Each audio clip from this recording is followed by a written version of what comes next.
Tunjukkan ijazahmu, jangan tunjukkannya beraninya pada termul, relawan. Penyidik dari Direktorat Reskrimum masih terus bekerja mengumpulkan fakta-fakta. Sejak kasus dugaan pencemaran nama baik Joko Widodo dinaikkan ke tahap penyidikan oleh penyidik Polda Metro Jaya, hingga kini polisi mengaku masih mengumpulkan fakta-fakta. Sehingga belum ada satupun dari pihak terlapor, Roy Suryo CS, yang berubah status menjadi tersangka. Masih berlangsung ya, karena proses penyidikan itu mengumpulkan fakta-fakta. Penyidik dari Direktorat Reskrimum masih terus bekerja melakukan tahapan penyidikan, mengumpulkan fakta-fakta. Dalam proses penyidikan itu ada SOP-nya. SOP-nya itu dilakukan secara prosedural dan profesional. Tak hanya di Jakarta, kasus ijazah Jokowi di Pengadilan Negeri Sleman, proses mediasinya lagi-lagi berakhir deadlock. Hal ini karena pihak tergugat yakni Jokowi bersikukuh menolak memperlihatkan ijazahnya di hadapan penggugat. Sementara pihak penggugat menilai Jokowi tidak menghormati pengadilan karena lebih memilih memperlihatkan ijazahnya kepada para relawannya. Untuk tergugat satu dalam ini Pak Jokowi supaya memperlihatkan ya ijazah aslinya. Namun demikian kami tolak secara tegas dengan alasan bahwa penggugat tidak memiliki otoritas sebagai aparat penegak hukum sehingga tidak ada kewajiban bagi Pak Jokowi untuk memperlihatkan. Kemarin itu beliau bertemu dengan Budi Ari, Freddy Damanik dari Projo, itu kemudian ditunjukkan. Nah, mereka bukan penegak hukum, mereka juga masyarakat. Lah, kami ini juga masyarakat. Jadi kesimpulannya adalah beliau tidak mau menunjukkan ijazahnya. Sebelumnya, Waketum Projo Freddy Damanik menceritakan soal pertemuan Projo dengan Jokowi pada 24 Oktober lalu. Ia mengatakan Jokowi sempat menunjukkan ijazahnya pada saat pertemuan. Kita tadi dipertunjukkan bahwa ijazah Pak Jokowi itu ada, dan Pak Jokowi juga udah menunjukkan ke rektor, ke dekan. Kasus ijazah Jokowi masih bergulir hingga melebar kemana-mana. Namun Jokowi sendiri masih teguh dengan sikapnya yang tidak mau menunjukkan ijazahnya kepada para penuding dan penggugatnya.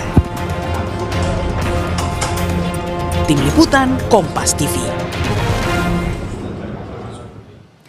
Laporan pencemaran nama baik Jokowi di Polda Metro Jaya sampai sekarang belum ada penetapan tersangka sejak kasus naik ke tingkat penyidikan. Meski begitu, dalam waktu dekat gelar perkara kasus akan dilaksanakan. Akankah penetapan tersangka juga diumumkan dalam waktu dekat? Kita bahas bersama terlapor dugaan pencemaran nama baik Jokowi, Roy Suryo. Lalu ada relawan Jokowi dari Rampai Nusantara, Mardiansyah Semar, dan ahli hukum pidana Profesor Hipnu Nugroho. Selamat petang semuanya. Ya, selamat petang Mbak Cindy, selamat petang juga Prof. Hipnu, selamat petang juga Saya ke Bung Semar dulu ya. Bung Semar, kan kata polisi bentar lagi mau ada gelar perkara. Anda yakin nggak di gelar perkara itu sekalian akan ada penetapan tersangka?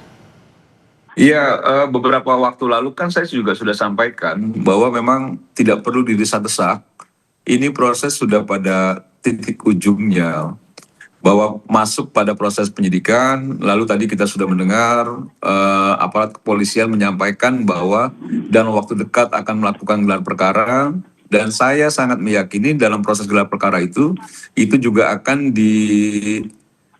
ditindaklanjuti dengan pengumuman siapa tersangkanya, penyampaian siapa tersangka, siapa yang masuk pada tindak pidana yang memang dilaporkan oleh Pak Jokowi. Dan tentu jika pihak kepolisian sudah menetapkan tersangka, sudah barang tentu bukti-bukti, fakta-fakta itu sudah ada. Makanya saya sangat meyakini, jadi kalaupun dipaksa-paksa nggak perlu juga. Kalau misalnya teman-teman ada yang memaksa-maksa, karena memang ini sudah pada ujungnya. Makanya saya sempat sampaikan ke Roy Suryo, bersiap aja secara mental, bersiap aja secara batinnya, supaya misal menghadapi proses hukum itu juga nanti tidak juga akhirnya Iya memang harus kayak gitu. Jadi jangan juga nanti akhirnya pas sudah ditetapkan tersangka pakai kursi roda lagi sama penyangga leher, kan jadi pusing juga kita. Nah ini kita tanya ke Bung Roy langsung ya, Bung Roy. Khawatir nggak kalau dari Rampai Nusantara yakin loh ada penetapan tersangka nanti, Anda khawatir nggak? Sama sekali tidak, ya. Justru mereka-mereka ini yang stres, ya. Karena apa? Sudah sejak 3 bulan yang lalu bikin janji-janji palsu, bikin hoax di berbagai podcast. Besok minggu depan, dalam waktu dekat. Kemudian mereka bikin podcast hoax semua itu podcastnya. Udah ditetapkan tersangka, udah stres gini. Tuh teman-teman yang mengaku ceboker Nusantara itu, teman-temannya Mas Semar ini, itu udah bikin hoax tuh harusnya ditangkepin semua itu. Bikin hoaxin aja, terus dengan gambar-gambar saya, Bang Resmond, Dr. Tifa, udah dikasih orange, sudah dikasih jeruji besi. Bohong semua itu. Kalau memang mau tetapkan, dari dulu silakan tetapkan Polda. Ayo, gitu loh. Polda ini kan pasti ada sesuatu yang mereka sangat tidak yakin. Ya karena memang tidak yakin, ijazahnya nggak ada. Ijazahnya kan bohong saja itu.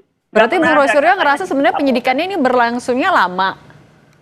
Ya makanya lama tuh kan pasti ada sesuatu. Polda atau polisi itu dia yakin ijazah itu pernah ada. Ya, karena begitu dilihat, diteliti betul, palsu ijazahnya. Terus kemarin katanya ijazah Polda. Terus katanya juga ketika di Solo diperlihatkan kepada relawan yang tidak ada standingnya juga. Ini ijazah yang benar di mana? Disita atau di tangan Jokowi atau nggak pernah ada? Jadi ijazahnya nggak pernah ada. Kalau ijazahnya nggak pernah ada dan Jokowi terbukti bohong, ya sudah, Polda nggak mungkin berani maju. Nggak akan P21, pasti akan P19, bolak-balik. Kayak skripsinya Jokowi saja dengan Pak Kasmujo itu, bolak-balik. Itu pun penipu juga, karena Pak Kasmujo juga nggak ngakuin. Itu Mbak Cindy. Ini kita nanya Kan aparat kepolisian kan udah dikasih tahu juga, sudah diserahkan sama Pak Jokowi. Terus hak Pak Jokowi juga kalau ingin memberitahu kepada siapa itu ijazahnya. Jadi nggak bisa juga Mana nggak ada semuanya, bohong gitu semua tuh. Jokowi itu kan mulai tukang stres bohong kan? itu. Nggak ada itu menyerang. Ini kita tanya ke Prof. Ibnu dulu aja ya sebentar. Iya. Oke, Bung Roy, kita tanya dulu ke Prof. Ibnu. Prof. Ibnu, ini kan udah dari Juli, sudah ditemukan adanya dugaan tindak pidana, udah naik ke sidik, tapi ya terkesannya kok mandek nih jalan di tempat. Ini macetnya di mana kalau dari kacamata hukum? Ya, saya kira ini polisi hati-hati sekali. Saya melihatnya seperti itu, hati-hati karena ini menyangkut suatu perkara yang menyangkut publik nasional, yang menyangkut mantan pejabat negara. Nah itulah, kehati-hatinya di sini adalah melihat sejauh mana bukti-bukti yang disampaikan. Memang betul, jadi kalau toh disampaikan tersangka misalkan, penyidikan itu kan tindakan serangkaian tindakan penyidik untuk menentukan tersangka dari bukti yang ada. Ini suatu yang cukup berat bagi polisi. Apakah bukti yang disampaikan itu cukup melakukan? Nah gitu. Tapi namanya hukum, Mbak. Hukum itu konsepnya ada lex dura setamen scripta. Hukum itu kejam. Nah, oleh karena itu dalam hal ini saya kira ketimbang umbang-ambing terus segera tadi Mas Roy segera naik. Karena dari naik ini nanti akan juga diperdebatkan tentang keaslian mau tidak mau. Tentang dugaan fitnah tapi juga keaslian suatu ijazah. Ini tidak bisa dipisahkan atas dugaan dan ijazah. Nah, disinilah saya kira nanti penyidik itu akan memproyeksikan, memformulasikan apakah ini bisa terus sampai pada tingkat kejaksaan. Karena suatu bukti itu harus akurat sekali. Gitu Pak. Oleh karena itu dengan demikian, tadi Pak Sam betul, hati-hati ini, hati-hati. Karena menyangkut dan sampai detik ini bukti-bukti walaupun polisi punya domain untuk membuktikan secara tingkat penyidikan, bukti-bukti secara forensik di luar juga perlu diperhatikan. Karena namanya suatu pembuktian tidak hanya persidangan, di luar pun seandainya bukti-bukti itu mempunyai rasionalitas, mempunyai suatu nilai, itu bisa dipertimbangkan nanti di dalam suatu pembuktian, di dalam suatu persidangan. Nah, ini menjadi secara objektif begitu. Nah tapi kalau Bung Semar kan ini perlu ada kepastian hukum setelah kasus ini berlangsung cukup lama. Tidak hanya untuk pelapor tapi juga untuk terlapor. Desakan Anda untuk polisi apa? Tapi ditahan dulu, kita akan sambung lagi usai jeda, tetap bersama kami di Kompas Petang.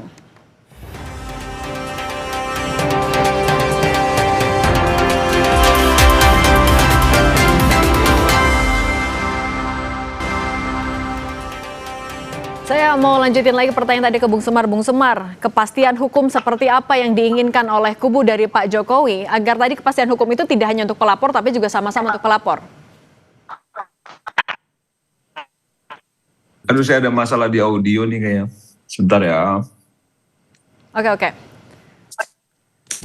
Bung Semar udah dengar suara Cindy sekarang? Oke, kalau gitu kita ke Bung Roy dulu deh. Bung Roy, kalau dari Anda kan ini kepastian hukum ini jadi sesuatu yang krusial. Anda merasa desakan Anda untuk polisi untuk segera dapat kepastian hukum juga gimana? Segera saja kalau memang Polda Metro itu firm, Polda Metro itu yakin, tetapkan kepastian hukum. Kasihan tuh para pelapor yang udah mulai kelojotan, bikin hoax di mana-mana.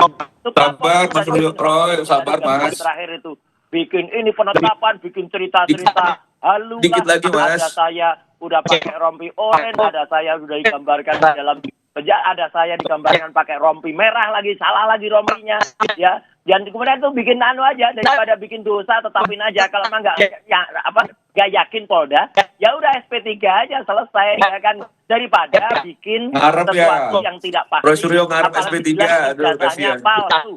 99,9% ijazah Jokowi itu palsu, bohong, nggak pernah ada. Sebentar lagi anaknya juga akan terbukti palsu, langsung kita laporkan dari Sydney, Australia nanti. Nah, ya, itu jadi artinya udah jelas ini palsu semua. Oke. Kami sudah tangkap. Kalau gitu, Bung Semar gimana nanggepinnya? Tadi Anda sempat singgung-singgung itu gimana? Iya, maksud saya begini ya, ini kan sudah sangat clearance ya soal proses hukumnya.